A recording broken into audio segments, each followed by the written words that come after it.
Halo Sobat Keuangan Muda, terima kasih sudah mau menonton video ini. Setelah sekian lama aku vakum karena kesibukan, sekarang aku akan kembali mengajak kalian seru-seruan untuk membahas tentang uang yang tentunya sangat inspiratif untuk kalian semua. Jadi, pada video kali ini, ada satu topik yang akan aku bahas dan kupas, yakni tentang 5 kesalahan pengelolaan uang di usia 20 tahunan dan imbasnya ke masa depan. Untuk itu, ayo kita mulai pembahasannya. Dan jangan skip karena ini akan benar-benar bisa mengubah cara pandang kamu tentang uang. Let's go! Udah baca poin pertamanya? Iya. Kebanyakan anak muda zaman sekarang, apalagi yang usianya baru menginjak 20 tahunan, banyak banget yang mikir kayak gini. Ntar aja lah nabungnya kalau ada uang lebih, nanti dulu deh kebutuhan banyak. Atau kalau nggak gitu, udah mulai buat nabung. Di grup chat ada yang kirim pesan info bolo. Susah nggak sih untuk nggak buka tabungan lagi? Ini aku nggak sedang membahas tentang mereka yang jadi tulang punggung di usia 20 tahunan. Tapi mereka yang lebih mementingkan tentang lifestyle, FOMO, nongkrong, gengsi, dan lain sebagainya. Pemikiran tentang masa muda hanya untuk bersenang-senang. Coba ganti ke persepsi kayak gini. Hidupmu di masa depan tergantung bagaimana kamu mengatur uangmu di masa sekarang. Menabung itu nggak akan buat kamu jadi sengsara kok. Serius loh ini, kalau nggak percaya, coba aja. Emang sih, masa muda itu akan memberikan kalian banyak waktu untuk menuju masa depan. Akan tetapi, bukankah lebih baik jika kamu memanfaatkan untuk belajar mengatur keuangan? Misalnya kayak nabung. Hampir sebagian besar dari kita seringkali mengabaikan atau bahkan meremehkan yang namanya list anggaran. Padahal, list ini cukup penting untuk kalian mengetahui kemana uang gaji pergi. Selain itu, melalui anggaran ini, kalian bisa menghindari pengeluaran yang seharusnya tidak perlu. Contohnya apa aja nih? Beli barang-barang kiyowo, hedon, beli ini itu tanpa pertimbangan, dan lain sebagainya. Kalian nggak sayang tah sama uangnya? Tapi kan membuat list itu ribet. Iya juga sih, tapi kalau udah biasa, kalian pasti lebih disiplin nantinya. Keluar dari zona nyaman, toh buat anggaran gak harus rapi kok. Yang penting semua pengeluaran dan pemasukan kalian itu ditulis. Jangan malas ya. Coba baca ulang poin ini. Hutang demi barang mewah. Kalau dinilai dari berbagai aspek, sebenarnya emang gak perlu dilakuin sih.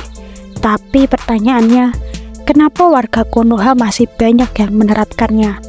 Ada 2 kemungkinan jawaban. Kalau nggak nutupin gengsi, ya butuh validasi agar orang berpikir, oh dia orkai atau dia orang kaya. Padahal faktanya sih gajinya aja pas-pasan, tapi gayanya sok-sokan. Apa sih fungsinya? Gini, ada sebuah kalimat dari seseorang yang pernah aku baca lewat sosial media. Aku lupa sumbernya, tapi kalimatnya seperti ini. Nyamuk mati karena tepuk tangan. Kalau diimplementasikan ke manusia, mereka bisa hancur karena nurutin standar kebahagiaan orang lain. Untuk itu, sebisa mungkin hindari yang namanya hutang. Kamu tidak diciptakan untuk hidup, kerja, dan terlilit hutang.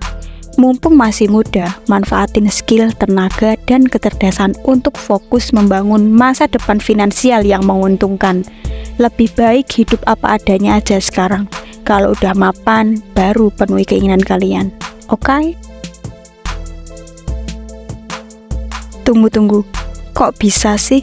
Emang apa hubungannya uang dengan zona nyaman? Setiap orang pasti memiliki batas zona nyaman masing-masing. Misalnya kayak gini, si A udah kerja di tempat X dengan gaji pas-pasan, tapi nggak mau cari kerja sampingan untuk menambah penghasilan. Padahal banyak loh di luaran sana orang-orang yang udah sukses punya gaji gede tapi masih mau nyari passive income.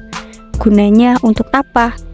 Kalau semisal gaji pokok hanya untuk memenuhi kebutuhan saja, maka passive income itulah yang bisa kamu gunakan untuk memenuhi isi tabungan.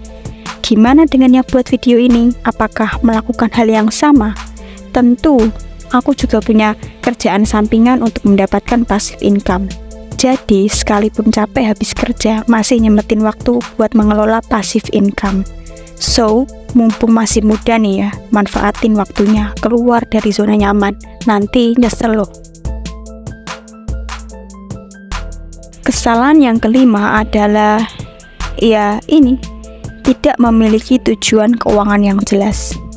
Di dunia ini, ada dua tipe orang pekerja. Yang pertama, bisa cari uang gede, tapi nggak bisa ngelola uangnya. Yang kedua, gaji kecil, tapi pintar ngelola keuangan. Hal ini sebenarnya bukan bawaan dari mereka lahir ataupun skill yang udah ditakdirkan Tuhan untuknya. Tapi ini kembali lagi pada mindset tentang tujuan keuangan itu sendiri. Kalau kamu nggak pengen masa depan menjadi sulit dan tidak terkendali, lebih baik mulai sekarang pikirkan tujuan keuangan kalian yang lebih jelas dan terstruktur. Oke, ini dia penjelasan singkat kita tentang 5 kesalahan anak muda usia 20 tahunan dalam mengelola keuangan. Untuk mengetahui info-info menarik lainnya tentang uang, jangan lupa untuk mengikuti terus channel YouTube ini. See you and thank you.